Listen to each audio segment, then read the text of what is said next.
Hey, third graders, it is week 6, day 3.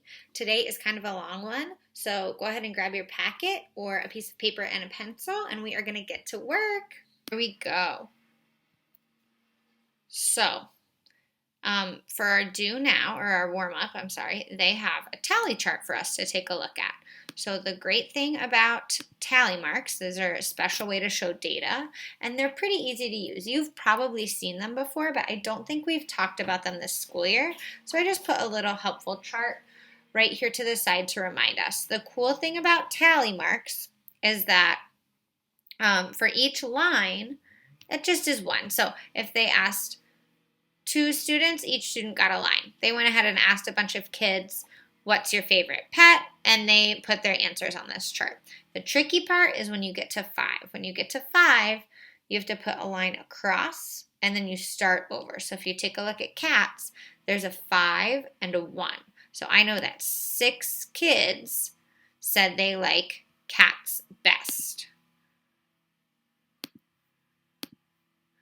So I'm going to try, they want to know, it says the chart shows a total of blank students. They want to know how many kids they asked all together. Since tallies are really great for counting by 5s, I'm going to go ahead and count by 5s to figure that out. So 5, 10, I see another 5 because I see 4 and 1, 15, I see another 5 because I see 2 and 3, 20, and then there's 2 more, 22. So all together, they talked to 22 students.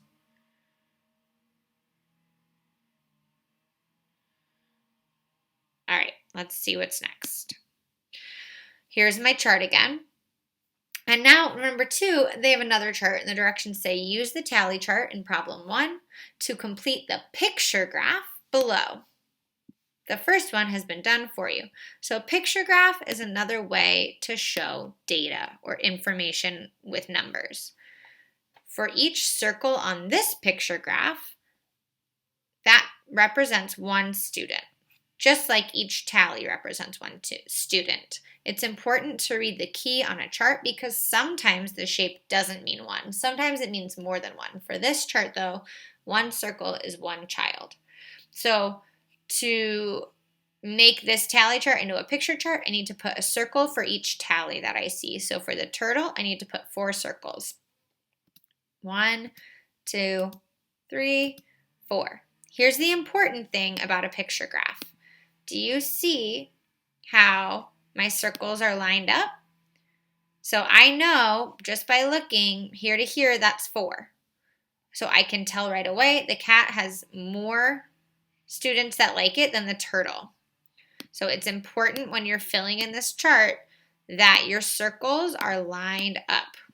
We are using circles because that is what the key tells us to do. We don't get to pick our own shape for this one. So I'm going to fill in the rest. For fish, I see 2. 1, 2. For dogs, I see 8. 1, 2, 3, 4, 5, 6, 7, 8. And for lizards, I see 2 again. Great. The cool thing about a picture graph is I can look at this and I know so much information. I can see that the fish and the lizards, those are the same because they're just as high as each other. I can see that more kids like dogs than cats without even counting because of how high up the dogs column go. That's why it's really important to make sure that your shapes are in line with each other so that you can compare the data. Now that we've got our picture graph, let's answer the questions. Use the tally chart in problem 1 to complete the picture graph. First one's been done for you. We already did that. Awesome job.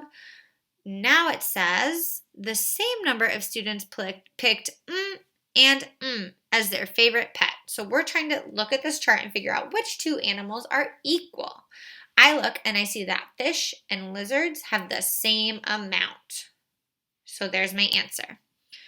Okay, now it says how many students picked dogs as their favorite pets. I know that I can count these circles. And I remember that the answer is 8. So I know that 8 students picked dogs as their favorite pets. We are in 3rd grade, so we need to explain our thinking. That's what this next sentence is. I know because there are 8 circles in the picture graph and each circle represents one student. That word represents, I found it right here in my graph. Represents one student. That's directly from the graph. You can use the information that the questions give you to make really awesome answers. Okay, last question. How many more students chose cats than turtles? So we want to compare these two.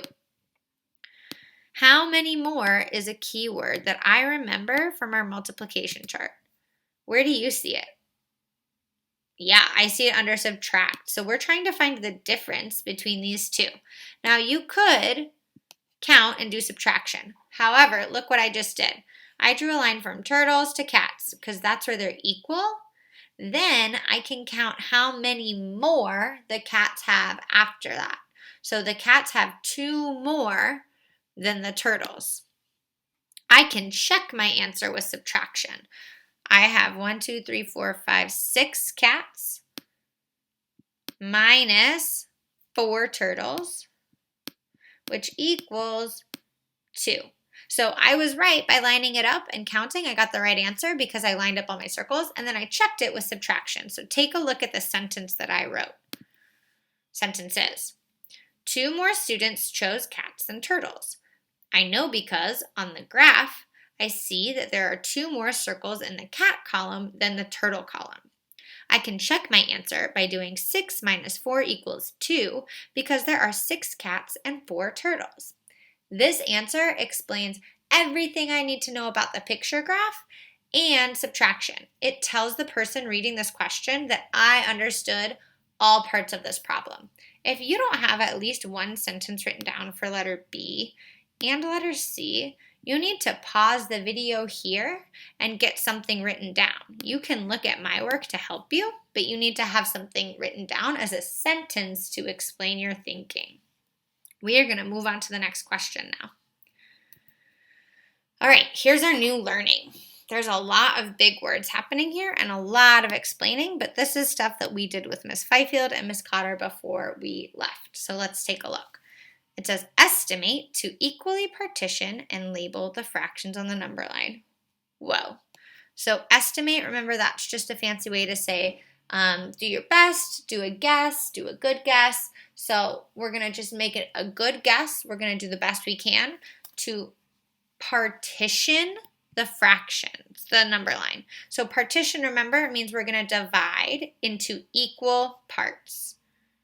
So they partitioned this number line using those blue lines there. So before, when we've been doing this, the end of our number line has always been 0. Now, as we're getting better at fractions, we're going to start putting our endpoints at like 1 or 2 or 3. We're going to start working our way into numbers because we can have mixed numbers or improper fractions, and we're going to start practicing using those. So that's what's happening here. This number line starts with 1, and then they partitioned it into fourths. It's important to pay attention to where your number line starts. All right, so now here it is partitioned into fourths. So I know that 4 fourths is 1 whole. These are the same. It's like a nickname. 1 whole is the same as 4 fourths. So they put a box around 4 fourths. That's how we're going to show that a fraction is equivalent to a whole number today. Remember, equivalent just means equal. Then we counted by fourths. 4 fourths, 5 fourths, 6 fourths, 7 fourths, 8 fourths. 8 fourths is equivalent to 2. So we put a box around it. 9 fourths, 10 fourths, 11 fourths, 12 fourths is equivalent to 3 wholes. So we put a box around it. Okay. So let's try. They did the halves for us. We're going to estimate to cut it up equally. We're going to do our best. We're not robots, so we're just going to do the best we can to cut this number line into thirds. So we've got 1 to 2, 3 thirds, and draw a line about here and here. Again, you're just doing your best. At home, maybe use a straight edge like a piece of paper or a ruler. So now I'm counting 3/3, 4/3, 5/3, 6/3. And 6/3 is equivalent to 2 wholes. It says how many thirds are between 1 and 2? Well, let's see. 1, 2. 2/3 are between 1 and 2, but their names are 4/3 and 5/3. It's a tricky question. Okay, let's move on. Okay, new learning example number 2. Draw a number line with endpoints 4 and 6. They did that. Estimate to partition each interval into sixths and label them. So fancy way to say do your best to cut this number line into sixths. Box the fractions that are located at the same point as a whole number. So remember, we're going to put a box around our fractions. Now you may be thinking, I don't know how many sixths are equal to 4 wholes. So let's take a look at how they explain it right here for a second. I know 6 copies of 1/6 makes 6, or makes 1. So what they're saying is I know 6 sixths equals 1 whole. If we know how to count by sixes, we can figure out all of the wholes because 6 sixths is 1 whole. So I'm going to count by 6. 6, 12. 12 sixths is 2 wholes. That's 2 whole sixths. 2 wholes that have been cut into 6 equal pieces. And so on. So I skip count by sixths. Sorry, that one's hard for me to say. Sixths to get to the next whole number. All right, let's take a look at how they did it. So they skip counted by sixes all the way to 24. 6, 12, 18, 24. So 24 sixths is the same as 4 wholes.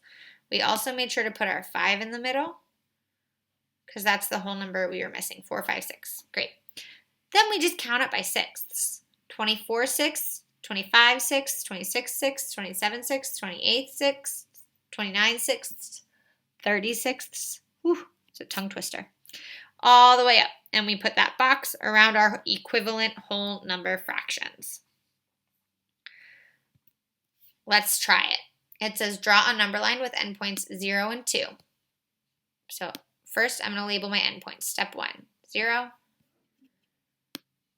2. Check. Think about where 1 should go. Place it and label it on the number line. I know that between 0 and 1 is 2. I'm going to put it right in the middle best I can. 0, 1, 2. Great, check. Partition 0 to 1, that's here, into sixths. We're doing our sixths again. All right, so I need to cut this into 6 equal pieces. I'm going to do thirds and then cut those thirds in half. Let me check. 1, 2, 3, 4, 5, 6. Mine isn't perfect. Yours probably isn't perfect. That's okay. Now I'm going to partition 1 to 2 into sixths.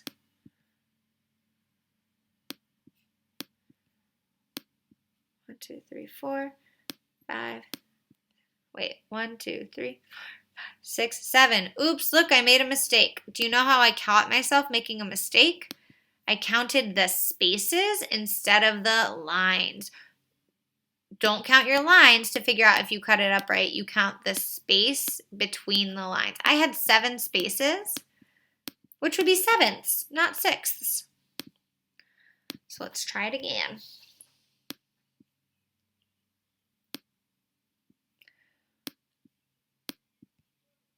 All right, let's check it. 1, 2, 3, 4, 5, 6. Woohoo! All right, so now I'm going to label all of my sixths, and I'm going to put my fractions on top.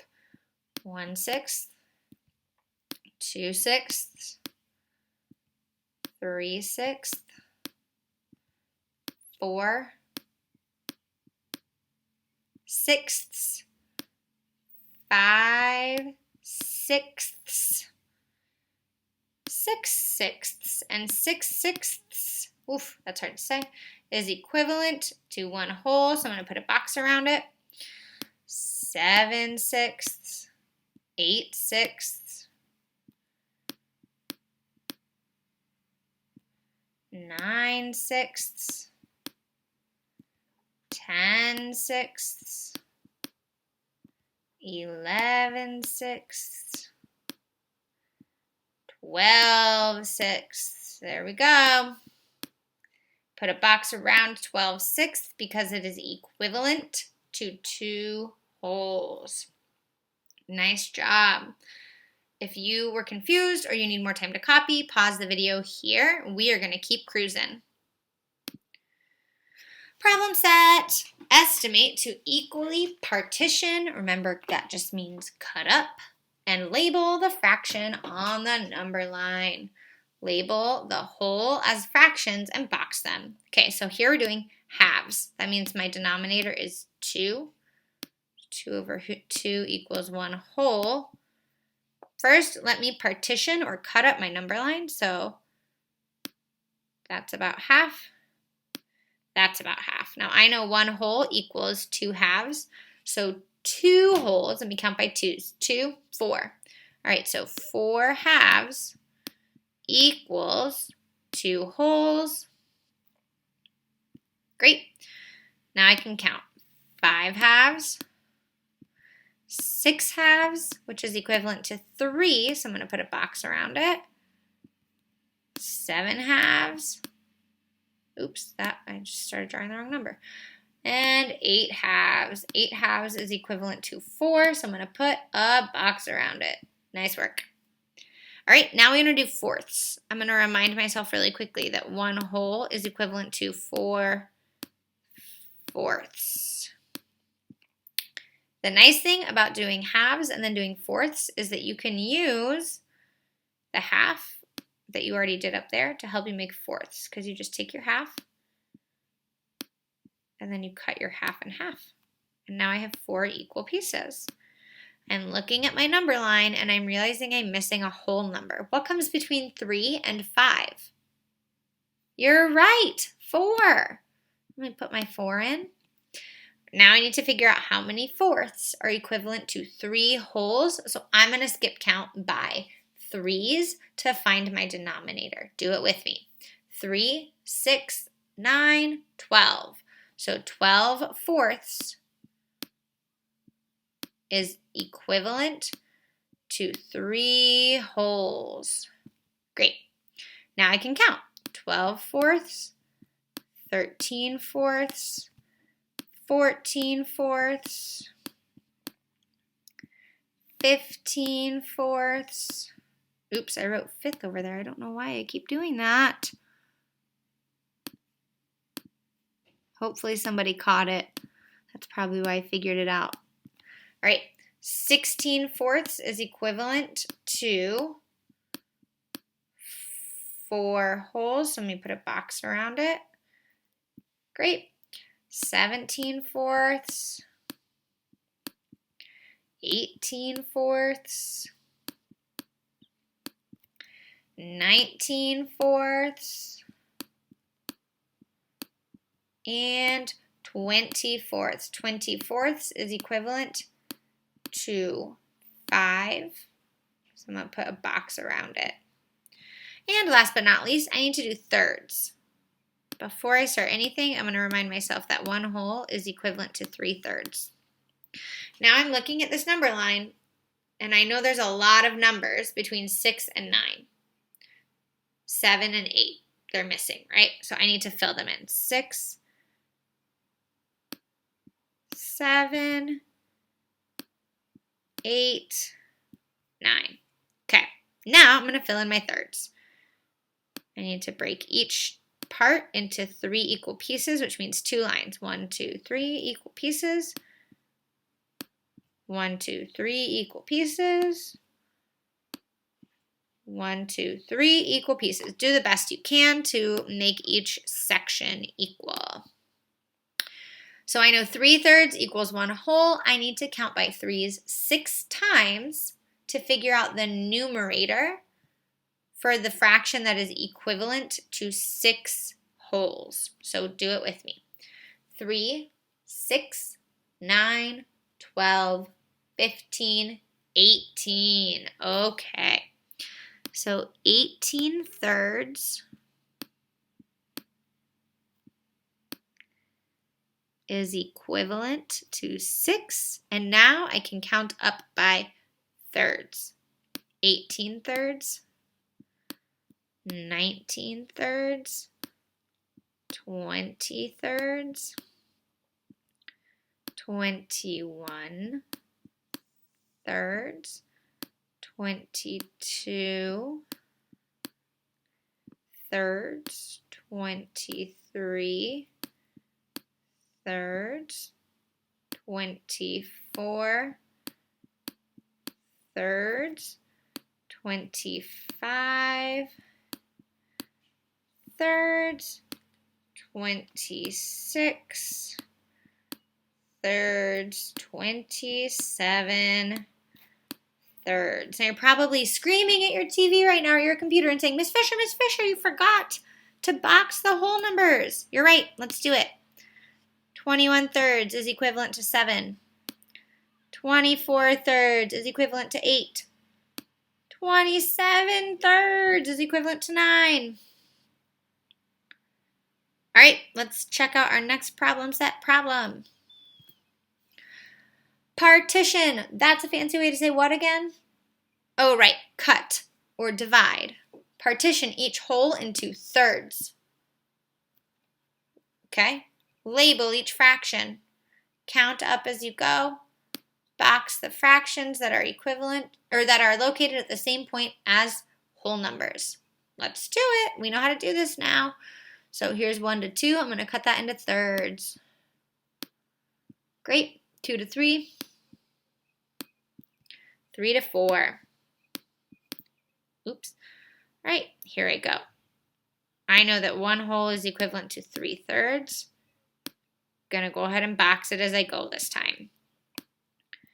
Count up 3 thirds, 4 thirds, 5 thirds, 6 thirds. That is the same as a whole number. It's equivalent. Boxing it up. 7 thirds, 8 thirds, 9 thirds. Those are equivalent. 10 thirds, 11 thirds, and 12 thirds. 12 thirds is equivalent to 4 wholes. Putting it in a box. Putting that in a box. Nice work. If you need to pause the video here to check your work, go ahead. We are moving on. And I need to erase that box. So funny that it did that. All right. Our last one. Draw a number line with endpoints 0 to 3. Label the holes. Partition each hole into fourths. Label all fractions from 0 to 3. Box the fractions that are located at the same point as the whole numbers. And if you don't have enough room in your packet, grab a different piece of paper. Maybe flip to the back page and turn it horizontally.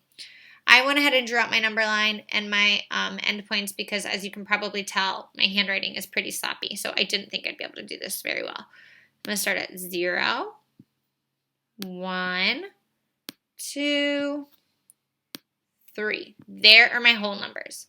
Now I need to cut each section, each hole, into fourths. So 0 to 1, I need to cut it into fourths.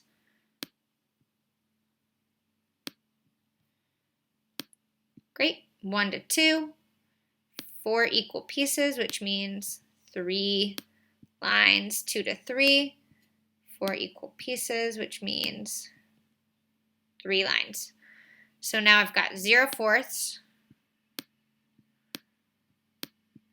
1 fourth, 2 fourths. Oh my gosh. Got ahead of myself. I was thinking 3 fourths and I wrote 2 thirds. 2 fourths. There we go. 3 fourths. 4/4. 4/4 is equivalent to 1 whole. Put a box around it. Keep on trucking. 5/4. 6/4. 7/4. 8/4. 8/4 is equal to 2 wholes. Put in a box around it. 9/4. 10/4. 11/4. 12/4. Putting a box around it because it's equivalent to a whole. Okay, guys, that's it. If you need to pause here to get this written down, go for it. My hand is tired. I don't know about yours, but we did it. Good job. Don't forget to log on to Zern, log on to ST Math, and practice your multiplication facts, even though we aren't working on multiplication right now.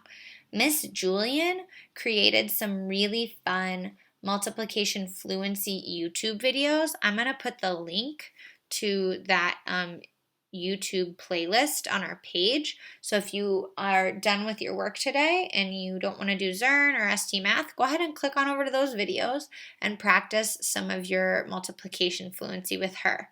Awesome job today, guys. You worked really hard, and we will see you all later.